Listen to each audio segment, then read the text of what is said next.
بسم الله الرحمن الرحيم الحمد لله نحمده ونستعينه ونستغفره ونؤمن به ونتوكل عليه ونعوذ بالله من شرور أنفسنا ومن سيئات أعمالنا من يهده الله فلا مضل له ومن يضلل فلا هادي له ونشهد أن لا إله إلا الله وحده لا شريك له ونشهد أن سيدنا ومولانا محمدا عبده ورسوله أما بعد فأعوذ بالله من الشيطان الرجيم بسم الله الرحمن الرحيم أم حسب الذين اجترحوا السيئات أن نجعلهم كالذين آمنوا وعملوا الصالحات سواء محياهم ومماتهم ساء ما يحكمون وقال النبي صلى الله عليه وسلم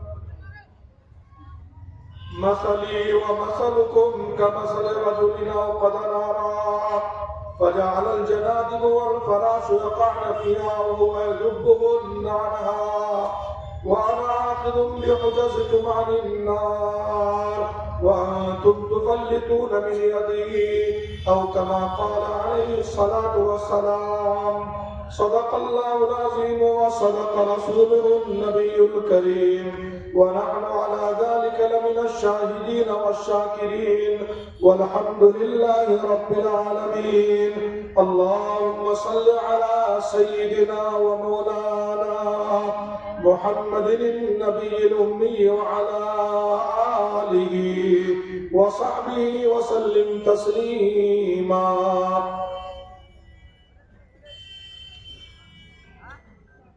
ایک جلسے میں ہے مولانا مسعود صاحب اسی سال جانا ہوا بڑے بڑے جھولے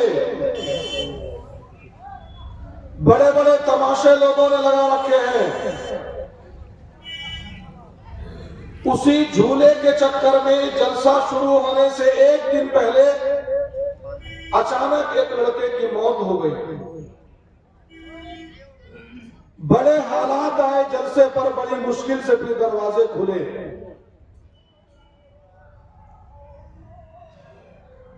میرے بزرگوں 1,00,000 تیاری اور کوشش کر لیجئے اللہ کی مدد اگر ہٹ جائے گی تو کھڑے کھڑے انسان ذلیل اور رسوا ہو جائے گا ایک پل جھپکنے کے برابر بھی ہم ایسے نہیں گزارتے ہیں جس میں ہم اللہ کے رحم و کرم کے محتاج نہ ہو دارالعلوم دیوبند کا 7 سالہ اجلاس کتنے غوث کتنے قطب کتنے ابدال کتنے اولیاء اللہ منو اور ٹنو آنسو بہے ان اکابر کے زیر سایہ نگرانی میں اتنا بڑا 7 سالہ جلسے کا انعقاد کیا گیا ساری تیاری کے ساتھ ساتھ حضرت مولانا قاری طیب صاحب رحمت اللہ علیہ نے چنیدہ منتخب اللہ سے لو لگانے والے گریہ وزاری کرنے والے مناجات کرنے والے جن کا اکثر وقت آہو بکا میں گزرنے والا ہو جو آخرت میں آخر وقت میں رات کے آخر پہر میں اللہ کے سامنے میں رونے دھونے والے ہو ذکر و فکر میں جن کا دل لگتا ہو ایک بہت بڑی ایسے لوگوں کی جماعت کو حضرت قاری طیب صاحب رحمت اللہ علیہ نے چھتا والی مسجد میں بٹھا دیا 7 سالہ جلسے کے شروع ہونے سے پہلے اور حکم فرمایا چاہے جیسے بھی حالات پیدا ہو جائیں لیکن جب تک جلسہ ختم نہ ہو جائے آپ کو چھتا والی مسجد کی دعا ذکر فکر اور اللہ سے لو لگا کر کے رکھنا ہے اس سے آپ کو بالکل نہیں ہٹنا گزشتہ سال نیپال کا بہت بڑا جلسہ ہوا بہت بڑا اجتماع ملک نیپال کا پہلی دفعہ عالمی اجتماع اچانک حالات سچویشن ایسے پیدا ہوئے سارے بارڈر سیل ہو گئے، 5-5 10-10 کلو 15-15 کلومیٹر تک بہت ساری گاڑیوں کا جام لگ گیا، بڑی مشکل اور کوشش سے پھر وہ جام کھلے۔ میں جب وہاں اس اجتماع میں پہنچا تو حضرت جی کے خیمے میں پہنچا، ایک بڑے اکابر کی خدمت میں حاضر ہوا۔ میں نے ذکر کیا نیپال انڈیا کے سارے بارڈر سیل ہو گئے تھے، یہاں کے وہاں کے نیتاؤں نے کوشش کی، ذمہ داروں نے، بڑے لوگوں نے بڑی بھاگ دوڑ اور تگودو کی۔ اس کے بعد یہ سارے بارڈر کھلے تو وہ ہنسنے لگے میری بات کو سن کر کے، اور کہا یہاں کے نیتاؤں کی کوشش سے بارڈر کھلے ہیں۔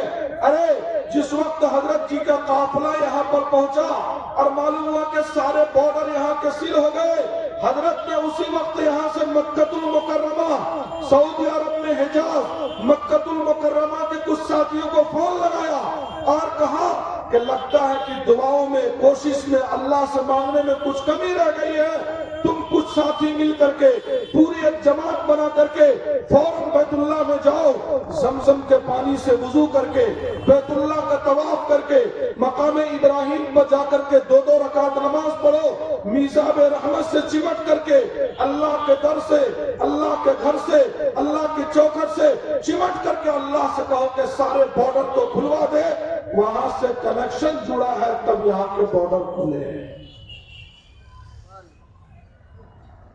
میں کیا کہہ رہا ہوں، شاید آپ میری باتوں کو، گزارش کو سمجھ رہے ہوں گے۔ دعاؤں کا اہتمام ہو، صدقہ و خیرات کا اہتمام ہو، کچھ روزوں کا بھی اہتمام ہو۔ اعتکاف میں کچھ لوگ بیٹھے، تبلیغی جماعت والے جس طریقے سے بڑے بڑے اجتماعات میں مہینوں پہلے سے اعتکاف میں لوگوں کو بٹھا دیتے ہیں، اجتماع چل رہا ہوتا ہے۔ جس وقت لاک ڈاؤن کے حالات پیدا ہوئے تھے اور ہندوستان میں بڑے عجیب حالات تھے، اس وقت اجتماعات کی حالت یہ ہوتی تھی، بہت بڑے بڑے اجتماعات کے اندر میں 3 دن کا تبلیغی اجتماع ہوا، 5 جگہ پر سورہ اقرا کی تلاوت، اجتماع شروع ہونے سے لے کر کے دعا تک مسلسل 1 منٹ کے لیے۔ ساتھیوں کی باری ترتیب ایسی لگائی گئی، اس کونے میں ایک جماعت، اس کونے میں ایک جماعت، اس کونے میں ایک جماعت، اس کونے میں ایک جماعت، بیچ میں ایک جماعت، 5 جگہ مسلسل سورہ بقرہ کی تلاوت 3 دن تک مسلسل ہوتی رہی۔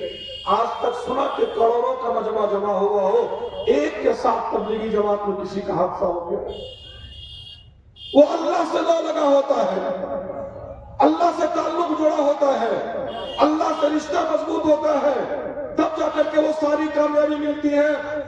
1984 کا ارریہ کا 0 مائل کا اجتماع، جو ہمارے بہار کا سب سے بڑا اور پہلا عالمی اجتماع، کتنے اکابر، حضرت مولانا منور صاحب رحمۃ اللہ علیہ کی کوشش سے، بہت حضرت مولانا انعام صاحب رحمۃ اللہ علیہ کے سامنے میں جا کر کے مدتوں سے بات رکھی کہ حضرت ہمارا علاقہ پیاسا ہے، آپ ایک بڑا اجتماع ہمارے علاقے کو دیے۔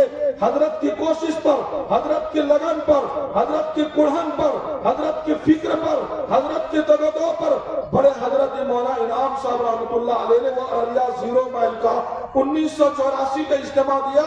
اور اس وقت جن لوگوں نے دیکھا، ہم لوگوں کا تو بچپنا تھا، آج سے کافی تقریباً 40 سال پہلے کی بات آپ کو سنا رہا ہوں، 6 مہینے پہلے سے اس اجتماع کی تیاری شروع ہوئی۔ جو آدمی ایک کھوٹا بھی اس کے اندر میں گاڑتا تھا، وہ ذکر کا پابند تھا، جتنا کام کرنے والا تھا، ہر ایک تہجد کا، اشراق کا، اوابین کا، چاشت کا، اللہ کے سامنے میں رونے دھونے کا پابند تھا۔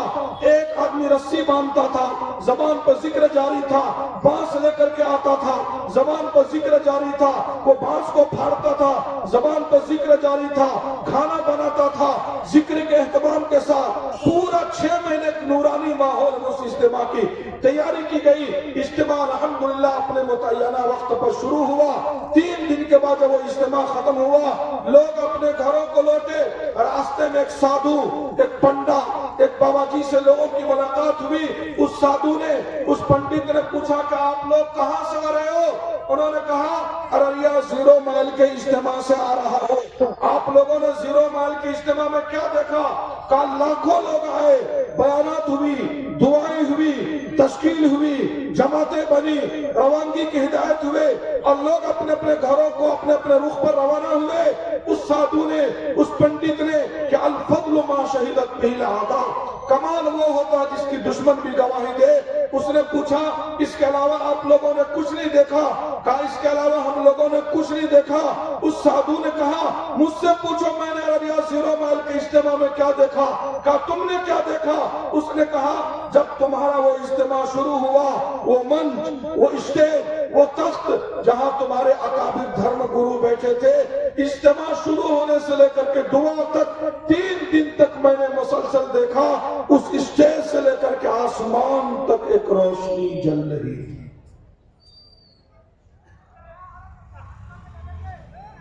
میں نے اپنی آنکھ سے دیکھا اسٹیج سے لے کر کے آسمان تک ایک روشنی جل رہی تھی۔ وہ روشنی تھی یا وحفتہم الملائکہ۔ وہ دیکھنے میں اس کو لگ رہا تھا روشنی، حقیقت میں وہ فرشتے تھے جو زیرو مائل کے اجتماع کے اسٹیج اور تخت اور منچ سے لے کر کے آسمان تک بترتیب لٹکے ہوئے تھے، گویا کہ فرشتے بھی اس اجتماع میں آ کر کے شامل ہوئے تھے۔ یہ ہم لوگ تو پتہ نہیں بانٹنے کی بات کرتے ہیں، یہ تبلیغی جماعت والے، یہ خانقاہ والے، یہ مدرسے والے، یہ سیاست والے، یہ دنیا دار، یہ تجارت، نہیں، یہ سارے ہمارے اکابر کے شروع کیے ہوئے کام ہیں۔ اکابر کے منشا سے، اکابر کے مشورے سے ہمارے اکابر نے اس کام کو شروع کیا، اور جیسے وہاں پر توجہ ہے ایسے یہاں پر بھی توجہ ہے۔ ایک دفعہ ایک آدمی نے خواب میں دیکھا رسول اللہ صلی اللہ علیہ وسلم کو بنگلہ والی مسجد نظام الدین مرکز کے دروازے پر کھڑے ہیں، تو خواب دیکھنے والے نے پوچھا اللہ کے نبی آپ کی قبر، آپ کی مزار تو مدینہ منورہ میں ہے، آپ تو مدینہ میں آرام فرما ہے، آپ کو نظام الدین مرکز کے دروازے پر دیکھ رہا ہوں، بہت پہلے کا واقعہ سنا رہا ہوں، سنبھالیے گا۔ آقا نامدار تاجدار مدینہ جناب محمد رسول اللہ صلی اللہ علیہ وسلم نے فرمایا میوات میں ایک اجتماع ہو رہا تھا، اس اجتماع میں شرکت کرنے کے لیے میں بھی مدینہ سے چل کر کے آیا تھا۔ اجتماع جب ختم ہو گیا تو میرا دل نہیں چاہا کہ نظام الدین مرکز دیکھے بغیر میں یہاں سے واپس جاؤں۔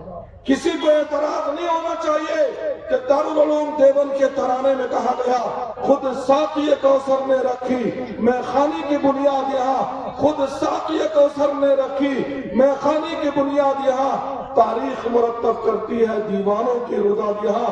توجہ وہاں بھی ہے، توجہ یہاں بھی ہے، ہم سب مل کر کے کام کرتے ہیں، منزل، مقصود، مراد ہر ایک کا ایک ہی، وہ اللہ کی رضا ہے۔ کشتیاں کسی کی چھوٹی ہے، کسی کی بڑی ہے، لیکن منزل مقصود ہر ایک کا اللہ کی رضا ہے میرے بھائی۔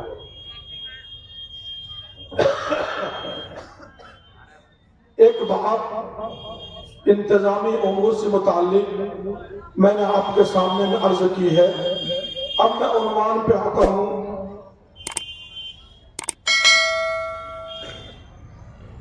اللہ نے ہمارا آپ کو پیدا کیا، وہ ہمارا اور آپ کا خالق، مالک، پروردگار اور پالنہار ہے۔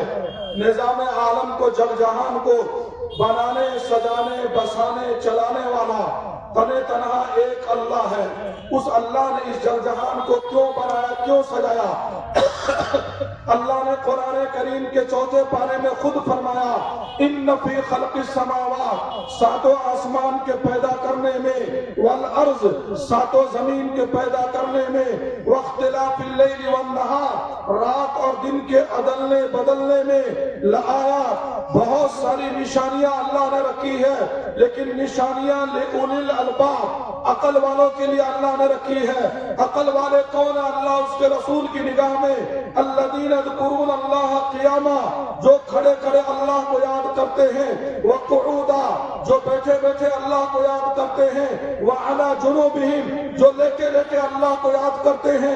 انسان 3 حال میں ہوگا، کبھی کھڑا ہوگا، کبھی لیٹا ہوگا، کبھی بیٹھا ہوگا۔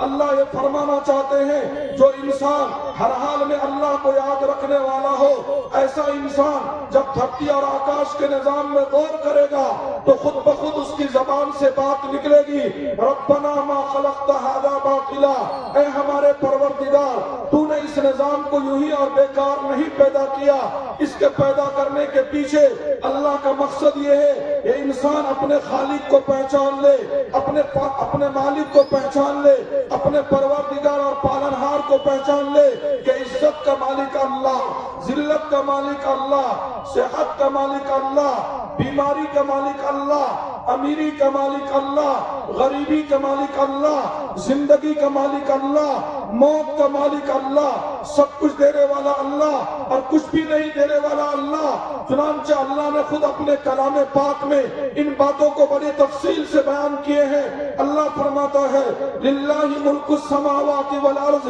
اللہ ہی کے لئے زمین اور آسمان کی بادشاہت ہے۔ یخلق ما یشاء، جو چاہتا ہے اللہ پیدا فرماتا ہے۔ یہب لمن یشاء اناثا، جس کو اللہ چاہتا ہے بیٹی دیتا ہے، ویہب لمن یشاء ذکور، جس کو اللہ چاہتا ہے بیٹا دیتا ہے، او یزوجہم ذکرانا و اناثا، جس کو اللہ چاہتا ہے بیٹا اور بیٹی دونوں دیتا ہے، ویجعل من یشاء عقیما، جس کو اللہ چاہتا ہے بانج بنا دیتا ہے۔ انہ علیم قدیر، وہ اللہ جاننے والا بھی ہے، قدرت والا بھی ہے۔ یبسط الرزق لمن یشاء، جس کے لیے چاہے رزق کے دروازوں کو کھول دیتا ہے، وَيَقْدِرُ، اور جس کے لیے چاہے رزق کے دروازوں کو بند کر دیتا ہے۔ تُؤْتِي الْمُلْكَ مَن تَشَاءُ، جس کو چاہے بادشاہت عطا فرما دے۔ وَتَنزِعُ الْمُلْكَ مِمَّن تَشَاءُ، جس سے چاہے بادشاہت چھین لے۔ وَتُعِزُّ مَن تَشَاءُ، جس کو چاہے عزت کی چوٹی پہ پہنچا دے۔ وَتُذِلُّ مَن تَشَاءُ، جس کو چاہے ذلت کے قہر میں پہنچا دے۔ بِيَدِهِ الْخَيْرُ، اسی اللہ کے ہاتھ میں ہر قسم کی بھلائی ہے۔ إِنَّهُ عَلَى كُلِّ شيء قدیر، وہ اللہ ہر چیز پر قدرت رکھنے والا ہے۔ يدخل في رحمته من يشاء، جس کو چاہے اپنی رحمت میں داخل فرما لے۔ يختص برحمته من يشاء، جس کو چاہے اپنی رحمت کے ساتھ خاص فرما لے۔ ما يفتح الله للناس من رحمة فلا ممسك لها، اگر اللہ کسی کے لیے رحمت کا دروازہ کھولنے پر آ جائے تو دنیا کی کوئی طاقت اس کو بند نہیں کر سکتی ہے۔ وما يمسك، اور اگر اللہ کسی کے لیے رحمت کے دروازے کو بند کرنے پر آ جائے فلا مرسل له من بعده، اللہ کے بند کیے ہوئے دروازے کو دنیا کی کوئی طاقت کھول نہیں سکتی ہے۔ اور خلاصہ کلام یہ ہے کہ ما شاء اللہ کان، جو اللہ چاہتا ہے وہ ہو کر کے رہتا ہے۔ وما لم یشاء لم یکن، جو اللہ نہیں چاہتا آج تک نہ ہوا نہ قیامت تک وہ چیز ہو سکتی ہے۔ وَإِذَا أَرَادَ شَيْئًا أَن يَقُولَ لَهُ كُن فَيَكُونُ، جب اللہ کسی چیز کے کرنے کا ارادہ کرتا ہے تو کہتا ہے کہ ہو جا، تو وہ چیز ہو جاتی۔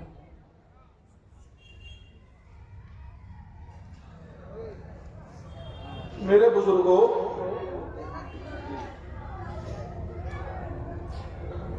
اس عنوان کو اتنی تفصیل سے میں اس لیے بیان کر رہا ہوں، جب سے خلافت عثمانیہ کا خاتمہ ہوا تقریباً پوری صدی گزر چکی ہے۔ پوری دنیا میں ملت اسلامیہ، خاص طور سے بھارت میں، ہندوستان میں آج مسلمان خوف، دہشت، پتہ نہیں احساس کمتری، بزدلی کا شکار ہے۔ ملت اسلامیہ کے غیور نوجوانوں، بوڑھوں، ادھیڑ عمر کے لوگوں، میرے بھائیوں، ایک بات کان کھول کر کے دھیان سے سن لیجئے، فیصلے وہاں سے ہوتے ہیں، آسمان سے ہوتے ہیں، دلی کے پارلیمنٹ سے کوئی فیصلے نہیں ہوتے ہیں۔ منتری آ جائے، سنتری آ جائے، راشٹرپتی بدلے، پردھان منتری بدلے، مکھ منتری بدلے، وہ فیصلے وہاں سے ہوتے ہیں، یہ فیصلے یہاں سے نہیں ہوتے ہیں۔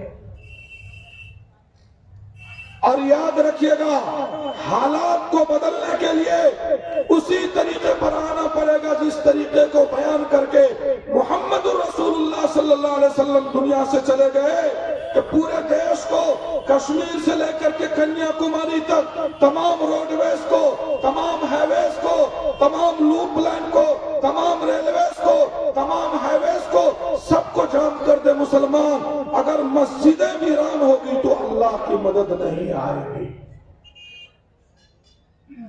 ان چیزوں کو جام کرنے سے پہلے مسجد کو جام کرنا پڑے گا. جام کا مطلب مسجد کو بھرنا پڑے گا, مسجد کو آباد کرنا پڑے گا, مسجد سے لا لگانا پڑے گا کہ آقا انعامدار تاجدار مدینہ جناب محمد رسول اللہ صلی اللہ علیہ وسلم کے سامنے میں کوئی بیماری لے کے آتا, کوئی پریشانی لے کے آتا, کوئی مصیبت لے کے آتا, کوئی دکھ لے کے آتا, آپ فرماتے پہلے 2 رکعت نماز پڑھ کر کے باوضو ہو کر کے مسجد میں جا کر کے اللہ سے کہو ہمارا رشتہ مسجد سے کٹ جائے, ہمارا رشتہ مدرسوں سے کٹ جائے, ہمارا رشتہ علماء سے کٹ جائے, ہمارا رشتہ دین سے کٹ جائے, اور ہم سڑکوں کو جام کرتے پھریں. اس سے اللہ کی مدد نہیں آئے گی. ان چیزوں کا میں انکار نہیں کر رہا ہوں کہ یہ کام نہیں کرنا, لیکن ترتیب بتا رہا ہوں. پہلے مسجدوں کو آباد کیجئے, اس کے بعد ان کو جام کرنے کی کوشش کیجئے. جیسے ہندوستان کو آزادی کے بعد, آزادی کے وقت میں 2 حصے میں بانٹ دیا گیا. ایک حصہ پاکستان بنا, ایک حصہ ہندوستان بنا. بہت سارے لوگ مسلمان ہندوستان کے رشتہ دار پاکستان میں رہ گئے, بہت سارے پاکستان والوں کے رشتہ دار ہندوستان میں رہ گئے. آپس میں جب تک حالات اچھے تھے یہاں سے وہاں جاتے تھے, وہاں والے یہاں آتے تھے, آپس میں رشتہ داریاں بھی ہوتی تھی, ایک دوسرے سے ملاقاتیں بھی ہوتی تھی. اسی طریقے سے فلسطین کو کاٹ کر کے 2 حصے میں بانٹا گیا. ایک کو اسرائیل نام دیا گیا, ایک فلسطین اپنی جگہ پہ برقرار رہا. اسی طریقے سے فلسطین والوں کے کچھ مسلمان رشتہ دار اسرائیل کے حصے میں رہ گئے, کچھ اسرائیل والوں کے رشتہ دار فلسطین والوں کے حصے میں رہ گئے. فلسطین کے مسلمان ایک دفعہ اسرائیل گئے اپنے رشتہ داروں سے ملنے کے لیے. جب یہودیوں کو معلوم ہوا, یہودی ان کے پاس آئے, کہا کہ آپ لوگ کہاں سے آئے ہیں؟ کہا فلسطین سے آئے ہیں. تو پوچھا آپ لوگ مسلمان ہیں؟ کہا ہم لوگ مسلمان ہیں. یہودی جو ہمارا اور آپ کا دھرتی کا سب سے بڑا دشمن, انہوں نے پوچھا آپ ہمیں یہ بتائیے آپ کے ہاں جمعے میں کتنے نمازی رہتے ہیں؟ کہا جمعے میں پوری مسجد بھری رہتی ہے, اندر باہر سیڑھی زینہ, بعض جگہ پر تو شہروں میں راستے بھی جام ہو جاتے ہیں. جمعے کی نماز میں پوری کی پوری مسجدیں بھری رہتی ہے. یہودیوں نے پوچھا فجر کی نماز میں آپ کی مسجدوں کا کیا حال رہتا ہے؟ کہا فجر میں مسجدیں ویران رہتی ہے, بعض جگہ اذان بھی نہیں ہوتی ہے, بعض جگہ 2-4 بوڑھے مسلمان کھڑے رہتے ہیں. یہودی یہ بات معلوم کر کے چلے گئے. کچھ دن کے بعد یہی مسلمان دوبارہ گئے, دوبارہ یہودی آئے. انہوں نے آ کر کے پوچھا کہ اب آپ لوگ کے جمعے کی نماز کا کیا حال ہے؟ کہا جمعے کی نماز میں پوری مسجدیں بھری رہتی ہے. فجر کی نماز کا کیا حال ہے؟ کہا فجر کی نماز میں اسی طریقے سے مسجدیں ویران رہتی ہے. اب مسلمانوں نے پوچھا آپ تو یہودی ہیں, آپ کو فجر سے جمعہ سے کیا مطلب؟ آپ ہم سے بار بار یہ کیوں پوچھتے ہیں جمعہ میں کتنے نمازی ہوتے ہو, فجر میں کتنے نمازی ہوتے ہو؟ میرے بزرگوں سنبھالیے گا دشمن کا جملہ. یہودیوں نے کہا اس روئے زمین پر اگر کوئی قوم سوئی ہوئی ہے تو اس کا نام مسلمان ہے. یہودیوں نے کہا اس روئے زمین پر اگر کوئی قوم سوئی ہوئی ہے تو اس کا نام مسلمان ہے. مسلمان کے سوا ساری قومیں دنیا میں جان چکی ہے, صرف ایک قوم ہے. اتنے جھوٹے پڑنے کے بعد, اتنے ٹھوکر کھانے کے بعد, اتنی مسجدیں شہید ہونے کے بعد, اتنی عزتیں نیلام ہونے کے بعد, اتنے شہر ویران ہونے کے بعد, اگر کوئی قوم خواب غفلت میں سوئی ہے تو اس قوم کا نام مسلمان ہے. باقی سب جاگ چکا ہے. اب یہودیوں کا جملہ سنیے. یہودیوں نے پوچھا ہم آپ سے بار بار اس لیے پوچھتے ہیں کہ جمعے میں کتنے نمازی, فجر میں کتنے نمازی. ہم ایک وقت میں تورات بھی پڑھتے ہیں, انجیل بھی پڑھتے ہیں, زبور کے جو ٹکڑے باقی ہیں اس کو بھی ہم نگاہوں میں رکھتے ہیں, مطالعہ کرتے ہیں, قرآن بھی پڑھتے ہیں, حدیث بھی پڑھتے ہیں, تمہاری شریعت بھی پڑھتے ہیں, سنت بھی پڑھتے ہیں, اسلامی تاریخ پر بھی ہماری نگاہ رہتی ہے, پوری دنیا کے حالات کو ہم پڑھتے ہیں. ہم تم سے بار بار اس لیے معلوم کرتے ہیں کہ جمعے میں کتنے نمازی ہوتے ہو, فجر میں کتنے نمازی ہوتے ہو. یہودیوں نے کہا ہماری کتاب میں لکھا ہوا ہے. دشمن کہہ رہا ہے ہماری کتاب میں لکھا ہے, ہماری کتاب میں لکھا ہے, ہماری کتاب میں لکھا ہے جس دن مسلمانوں کا فجر کا نمازی جمعے کے برابر ہو جائے گا اس دن دنیا سے یہودی خود بخود ختم ہو جائیں گے۔ یہودیوں نے کہا باقی تیاری کی ضرورت مسلمانوں کو بعد میں ہے، تم جتنے جمعہ میں رہتے ہو اتنے فجر میں پہنچ جاؤ، ہم کو مٹانے کے لیے کسی تیاری کی ضرورت تم کو نہیں پڑے گی، اللہ ہم سے خود نمٹ کر کے دکھا دے گا۔ میں وہ دکھتی ہوئی رخ بتا رہا ہوں آپ کو جانا ہے بہادر گنج، ہائی وے پکڑ کر کے آپ ادھر کا راستہ لے لیجئے، آنکھ بند کر کے بھی کوئی آدمی چلے گا تو ایک نہ ایک وقت بہادر گنج پہنچے گا نا بھائی، اگر ادھر کا راستہ لے لیا 500 سال تک بھی چلتا رہے گا تو بہادر گنج نہیں پہنچ پائے گا، وہاں سمت غلط ہو گئی، رخ بدل گیا، راستہ غلط پکڑ لیا اس نے۔ اسی طریقے سے میرے بزرگوں ہمارا آپ آزاد نہیں ہے کہ آقا نے فرمایا ترکت فیکم امرین، میری امت 2 چیزیں میں تمہارے درمیان میں چھوڑ کر کے جا رہا ہوں، لن تضلوا ما دام تمسکتم بہما، جب تک دونوں کو مضبوطی سے تھامے رہو گے کبھی تم گمراہ نہیں ہوگے۔ پہلی چیز کتاب اللہ، قرآن کو چھوڑ کر کے تمہارے درمیان میں جا رہا ہوں، اس قرآن کو پڑھتے رہنا، سمجھتے رہنا، پلکوں پہ سجائے رہنا، خود پڑھنا، بچوں کو پڑھانا۔ دوسری چیز وہ سنتی، میں اپنی سنت کو تمہارے درمیان میں چھوڑ کر کے جا رہا ہوں۔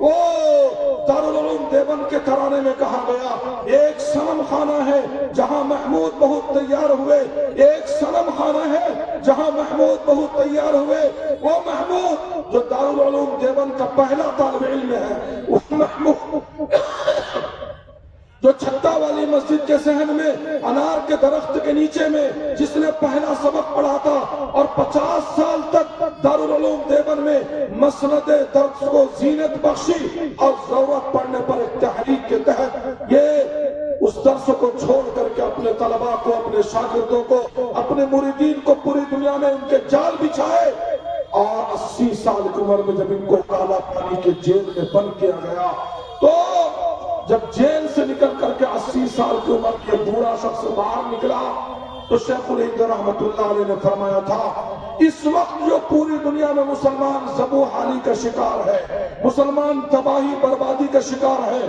مسلمانوں پر جو حالات کے بادل منڈا رہے ہیں، مسلمان پوری دنیا میں ذلیل ہو رہا ہے، اس کی 2 بڑی وجہ میں نے آج تک کی زندگی میں تجربے میں مالٹا کے جیلوں کی سلاخوں کے پیچھے رہ کر کے جو میں نے سوچا، اس کے 2 بڑی وجہ میرے سامنے میں آئے۔ ایک بڑی وجہ یہ ہے کہ مسلمانوں نے قرآن چھوڑ دیا ہے، سمجھ رہے ہیں؟ مسلمانوں نے قرآن چھوڑ دیا ہے، یہ ایک جرم ہے قرآن کریم کا چھوڑنا، اور ایسا ہم نے چھوڑ دیا ہمیں یہ احساس بھی نہیں رہا کہ ہم نے کوئی جرم کیا ہے۔ کتنے لوگ اس مجمع میں بیٹھے ہوں گے جو دیکھ کے بھی قرآن کریم پڑھنا نہیں جانتے ہوں گے، کتنے لوگ ایسے ہوں گے جنہوں نے زندگی میں قرآن کھول کر کے نہیں دیکھا ہوگا، اب بہت سارے ایسے ہوں گے جو پچھلے رمضان المبارک میں جو قرآن کھولا ہوگا تب اسی رمضان میں اپنے ہاتھ میں قرآن کریم لے گا۔ اتر کر حرا سے سوئے قوم آیا، اتر کر حرا سے سوئے قوم آیا، اور ایک نسخے کیمیا اپنے ساتھ لایا، وہ بجلی کا کڑکا تھا یا صوت ہادی، وہ بجلی کا کڑکا تھا یا صوت ہادی، عرب کی زمین جس نے ساری ہلا دی۔ سنبھالیں گے قرآن کو بھائیو انشاءاللہ۔